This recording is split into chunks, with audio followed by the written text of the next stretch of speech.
This show is brought to you in part by viewers like you who joined a Patreon or become YouTube members. Thank you. And if you could, hit the like button and subscribe if you want more Browns-focused content. I did this last week. I look forward to doing it again this week. And maybe next week, because we're going to see the starters. Hopefully we see the starters. We could do Joe Flacco, Kenny Pickett hot takes. But after Shedor's start, I asked for Shedor Sanders hot takes. And I thought it'd be a fun idea after Dillon's start to ask for Dillon Gabriel hot takes. We got a lot of them, as you would imagine. Let's jump in with this one. Rel the 5-5 says this. He will be the second QB named starter for the Browns this season. I don't think that's a hot take, personally. I really don't think that's a hot take. I think that is probably what's going to happen. I think that's probably going to be what's going to happen. I think Joe Flacco's going to be the starter. I think Kenny Pickett's going to get cut. And I think Dillon Gabriel's going to be the backup for most of the season. If Joe Flacco gets hurt, Dillon Gabriel goes in. There is this odd chance that, the Browns are able to keep Kenny Pickett on the practice squad. And if that happened and Joe Flacco went out for a week, I think they would then promote Kenny Pickett off the practice squad and then make him the starter because he has NFL experience, especially if it were early in the season. But I do think they're going to give Dillon Gabriel a run here and see how that looks. The question is, how long is that leash going to be for Dillon? Because the way they've talked about him does not really allow for that long of a leash, right? I think the way they've talked about like Shedor, right? They've clearly talked about him as somebody that they see as a developmental guy and somebody that they're not in a rush to play. There is some truth to that. But I do think that allows Shedor a lot of room for like messing up if he gets out there because you are understanding of that going into it if you're the team. Dillon, the way they've talked about him, does not leave a lot of room for that understanding because they've talked about him as somebody who should be ready to go earlier.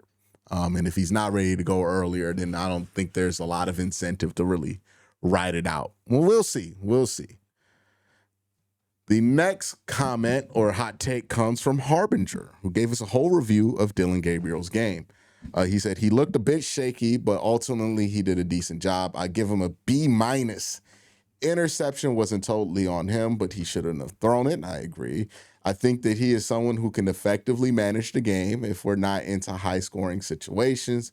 I don't think they ever expected him to be a franchise quarterback, just a solid game manager who can run the offense that Stefanski likes to run.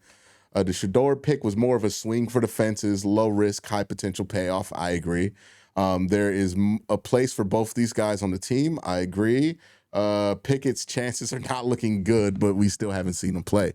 Yeah, that's the thing. Like, how much are they going to hold Pickett not playing against him? Because I think they could get away with holding that against him at this point. I pretty much agree with this entire sentiment, right? Like, I think that Dillon kind of looked like how I think they expected him to look. That being said, like if you're going to be sold as the game manager type, you do have to cut down the turnovers. And I'll give him a lot of slack for the handoff one. I think that's like shit happens kind of like that could have happened to Shedor. That could have happened to Joe Flacco. That could have happened to literally anybody.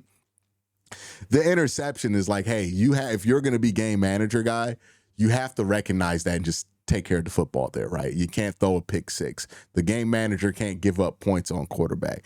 So, that's my one big knock here and probably like slight disagreement with this is that I do hold that interception. I'm settling on where I'm holding it. And I think by the time I get to the film review, and we'll see how I feel once I watch the film, it's not something he can do given his style, right? Like, so you want that cleaned up, obviously. But yeah, he runs when he runs the offense and plays Stefanski ball, it seems very natural to him to play Stefanski ball. I mean, you can see why there was an obvious attraction between this offense and that quarterback. We'll see how far that goes. But yeah, I agree with you. I think there's a place for both these guys on the roster. I think there's a world where Dillon can be the backup to Shedor for a long time and that ends up being a beneficial relationship. And I do agree. I think Pickett's chances are just getting smaller and smaller because Dillon and Shador, at the very least, look very rosterable, and Joe Flacco has looked good. And at that point, like, what are we really sticking around with Kenny for? If we feel like there's upside with Dillon and there's a lot of upside with Shador, and you have the guy for right now in Joe Flacco, then what does Kenny really offer you? Right? Because Kenny was supposed to be, I could be right now and upside. But he's not right now because he's injured. And you got other guys in there that you drafted that are going to be cheaper that have upside as well. So, like, what's the big selling point there for Kenny? Chris Derma says this: closest offense has looked in terms of tempo, that's a key word here, to 2020 than any other quarterback in a half decade. Still had his rookie moments, but timing and quick completions to keep the drive going, executed at a high level. We have seen two quarterbacks that have tools to be the starter, but need work.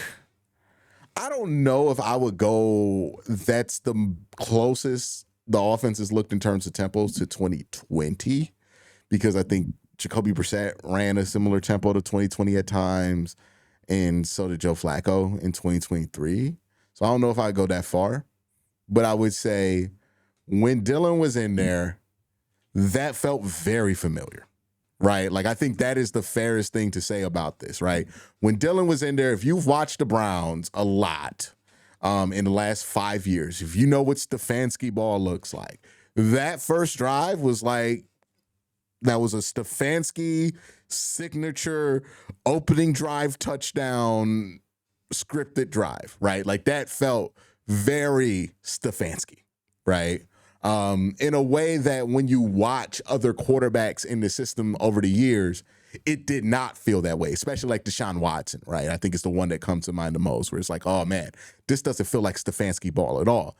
And I think that's important because when it does look like Stefanski ball, look, I know people have all their feelings and, you know, all their theories about Kevin Stefanski, but the truth is when the Browns have been able to successfully run the offense and it looks like Stefanski's offense, it's been a good offense. You know, has it been the best offense in the NFL? No. I mean, but we're not working with the best quarterback play in the NFL. Oftentimes, we're working with some of the worst quarterback play in the NFL. So, yeah, I think that is huge for Dillon, right? Is that when he's out there, this looks like Stefanski's offense. This feels like Stefanski's offense. Now, I don't think Shador is really that far off from that. But I do think that Dillon, it was a lot more clear that, like, as far as timing, tempo, getting to where he needs to, being on time with the rhythm offense, he was clearly more progressed in that respect than Shador was, right? Where Shador still has some times where it's like, okay, then he gets rid of the ball. Now, to Shador's credit, sometimes he held on to the ball and he made big chunk plays, which is a trade-off that you're willing to accept if somebody can play make. So I don't think necessarily that's going to be something that's going to be held against either of these guys. But it is something to note. Like, yeah, that first drive, that felt like classic sign it off Kevin Stefanski opening drive, and in a way that we've really only seen with Baker Mayfield, Jacoby Brissett, Joe Flacco, right? Like, the guys that we always talk about looked good in the offense, right? That was a classic Kevin Stefanski opening drive, touchdown, scripted up. This is why he's really good at his job moment here. And look, man, when Kevin's able to get those opening drive touchdowns, the Browns win a ton, right? So they're going to factor that in. Like, that's something that they need to be able to rely on, definitely. And it's not nothing. Bazaza Savant says he operates a lot more like Baker and Brissett, which Stefanski has proven to be able to get the most out of. Shador plays more like Deshaun Watson. I disagree with this. A lot. I don't think Shador plays at all like Deshaun Watson, but I'll get back to that. But I just wanted it on the record. I don't think Shador and Deshaun Watson have much in common as football players. easy to see why the coaching staff likes Dillon Gabriel more, even if Shedeur clearly has more natural talent. So which one do I want to attack? He operates a lot more like Baker and Brissett. Again, like the rhythm, the tempo of the offense, I think he is much more close to those guys, as I mentioned before. And it'd be interesting to see Flacco out there, and if if this is something that we could see replicated by Kenny Pickett. But yeah, there's a rhythm to the Stefanski offense, and when you know it's cooking, right? Like I can't really describe it, but you know it if you've watched this offense for the last 5 years. You know when it's in that rhythm where it's cooking, right? And I think Dillon was able to successfully find that rhythm in a way that other quarterbacks were not. Here's why I completely disagree with this idea that Shedeur plays like Deshaun Watson. Yes, Shedeur holds the ball, but it's not the same thing as what Deshaun Watson does, right? Deshaun Watson holds the ball a lot behind the line of scrimmage and then runs around back there and hopes to, open up some passing window and play out of structure. Shedeur, even when he's playing out of structure, he's not breaking the actual structure of the play. And here's what I mean. Sometimes Shedeur will wait for like a second window. That's technically playing out of structure, right? Because the play demands that you get it out in the first window. Sometimes he'll shuffle around, wait till a second window. Like that touchdown pass that he had, where it's like, yeah, it's kind of out of structure, but it's still perfectly within the bounds of the play itself. It might not be completely what was drawn up, but it's within the bounds of the play itself, where Deshaun was more, the play just changes completely because it's a scramble drill. So no, I don't think Shedeur and Deshaun Watson played the same as well. And I think Shedeur is actually a much better fit skill set wise for this offense than Deshaun, because Deshaun was never really high on accuracy the way that Shedeur is high on accuracy, even in college. And I think Shedeur is very natural with the play action pass attack in a way that Deshaun Watson was never, especially under center, never able to find that comfort. So I don't think those two have similar play styles at all. I think that's unfair to Shedeur to say that he's like the Deshaun Watson in this. I think Shedeur kind of, and I'm not comparing him as this is his ceiling is to a player, right? I'm comparing how he plays the offense.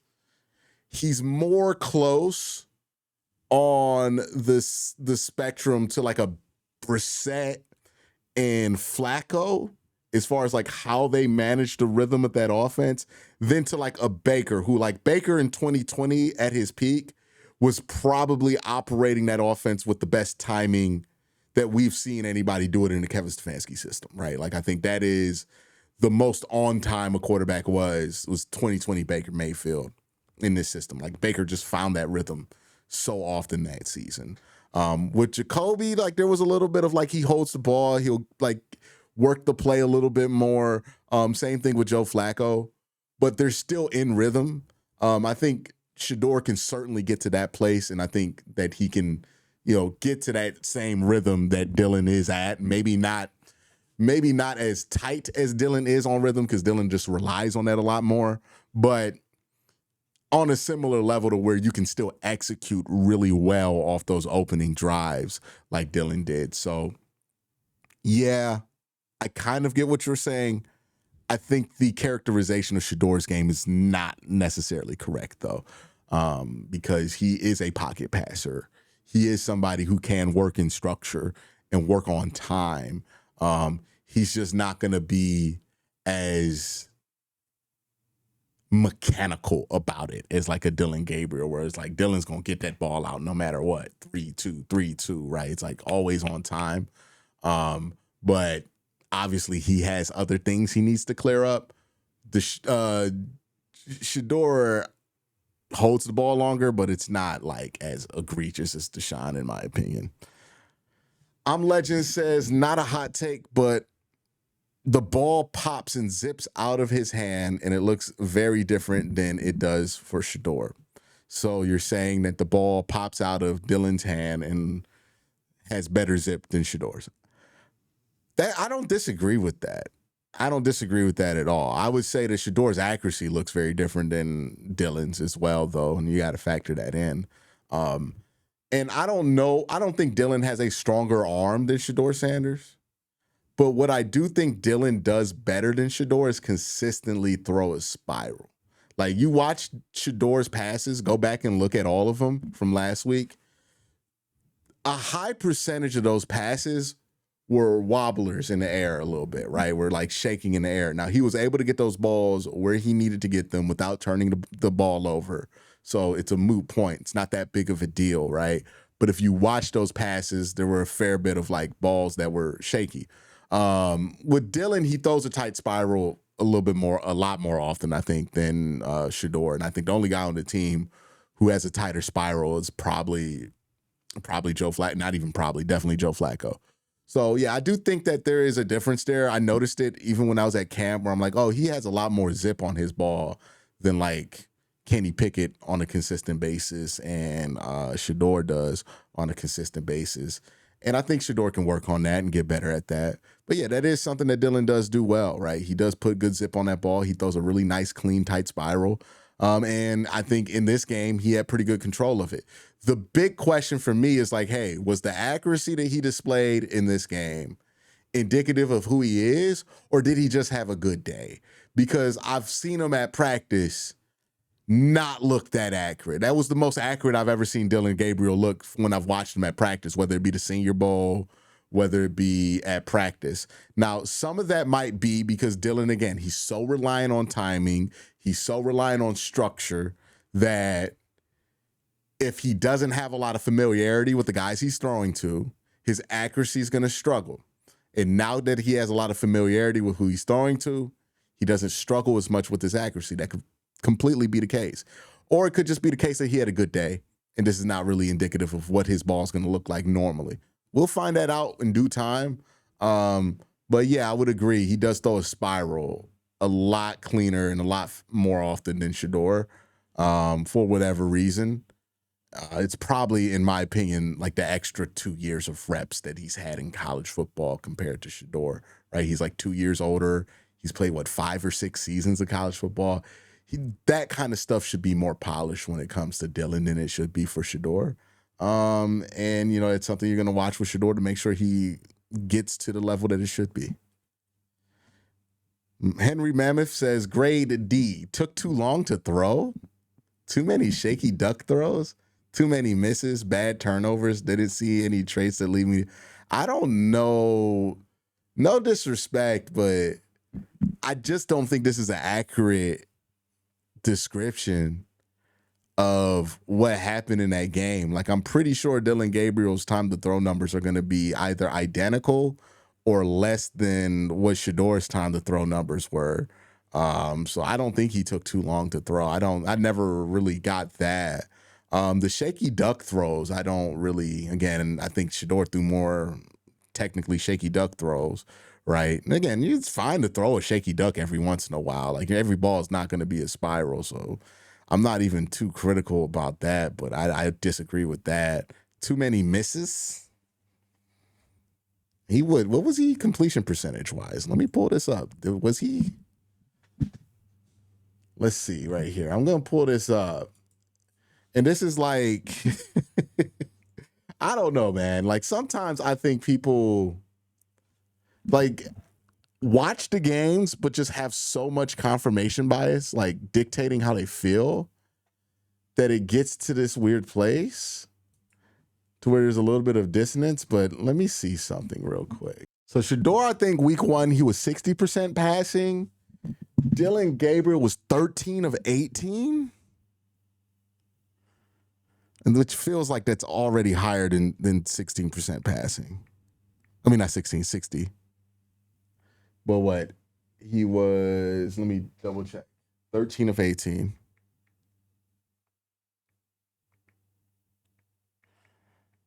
Yeah, he was 72% passing.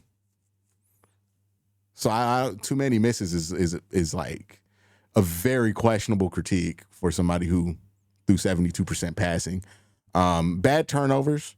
I would think the one pick six was definitely a bad turnover. The missed handoff, I don't think that was egregiously his fault. I think that was miscommunication. Pierre Strong just kind of jetted out there a little bit early. Didn't see any traits that believe me to be he's a viable NFL talent. Again, that's subjective, but yeah, I mean, if this is why you're giving him a D, like you could give him a D grade. I don't think that's crazy. You could value the turnovers more or whatever. But if this is your explanation, I think it's questionable what you were evaluating when you made this grade, in my opinion. You know what I mean? Like it's not the reality doesn't really back up what you're saying. Doug says, left-handed Case Keenum, great backup for 10 years. He will have a long, successful career. This is from Nick. Backup similar to Colt McCoy. I think this is where everybody's landed on him. I think that's what's most likely for him. That's why I thought he was coming out the draft, But we'll see. The height's still going to be a big deal against like first-team guys. And I think that's the one thing we all have to keep in mind. Like when I went to camp, Dillon Gabriel was fine when he was going up against second and third team. Where Dillon Gabriel really struggled was when he was going up against the first team. And that's the thing, right? Like, I know Dillon's probably going to look good if he plays in the fourth quarter at the next preseason game, and Shedeur should probably look good in the fourth quarter of the preseason game, but, like, that's much different than looking good against starters. And, there's just not that much opportunity for either of these guys to play starters until the regular season, and then we'll see what that looks like. But, that's the thing with Dillon is like, hey, there's a chance that this looks drastically different against starters. Because the height and the game speed, and he has to kind of recalibrate and all of that. Like, it's not out the realm of possibility that this has like a DTR type thing where it's like, oh, it looks good in the preseason. You get him in a regular season and it doesn't look good. JC says he could easily be the Brown system quarterback like Purdy. I think it's crazy to me how easy people think it is to be Brock Purdy in the NFL, man. It's that dude's good. And I don't think Brock Purdy gets enough credit. And look, I've taken a part of it at times where I'm like, I don't think Brock Purdy is all that and all this stuff. But I've learned to get some respect for Brock, especially over this last year where he put up pretty good numbers despite all the guys that people say carry him being hurt. Brock can play, man. Like, it's not just a prop from Kyle Shanahan. The dude can play, Zach says, I think he ran the offense better than Shedeur, but I didn't have the wild throws that Shedeur did. Here is my issue with the word better in that situation. Did he run the offense at a more technical level than Shedeur? I would 100% agree with you. I think he technically ran the offense at a higher level of proficiency than Shedeur Sanders did. I'm choosing my words very carefully. But did he run the offense better than Shedeur, considering that Shedeur was able to finish most of his drives with touchdowns and score more points? You see how those two things can kind of become confusing? So I don't know if he ran the offense better than Shedeur, because whether Shedeur ran the plays that ended up being touchdowns straight to perfection as far as Kevin is concerned, or to exactly what the script was, he scored touchdowns. And touchdowns are more valuable than field goals, and those drives finished. So I don't know if he ran the offense better than Shedeur. I think he ran the offense that was called more to a more technically proficient level than Shedeur did. And that's why evaluating quarterbacks for this front office is going to be hard, because it's not a real easy thing to parse out there. Like, what's better at the end of the day? If the guy is running the offense straight to a T and able to get you decent results, or the guy who's a little bit off schedule, but, able to finish these drives with, more valuable results. And I think that's why, in my opinion, I still prefer Shedeur as like somebody who has the chance to be a long-term starter over Dillon, because yes, the technical proficiency thing is important, but also, sometimes you just got to make plays, right? And Shador can make plays, and that's what he's done all camp. So yeah, it's not as simple as people make it out to be. And I think that question or that take right there kind of highlights it. But that's the hot takes. That's the Dillon Gabriel hot takes. Let me know what you think in the comment section down below. Everybody have a great day. Have an even better night. Peace.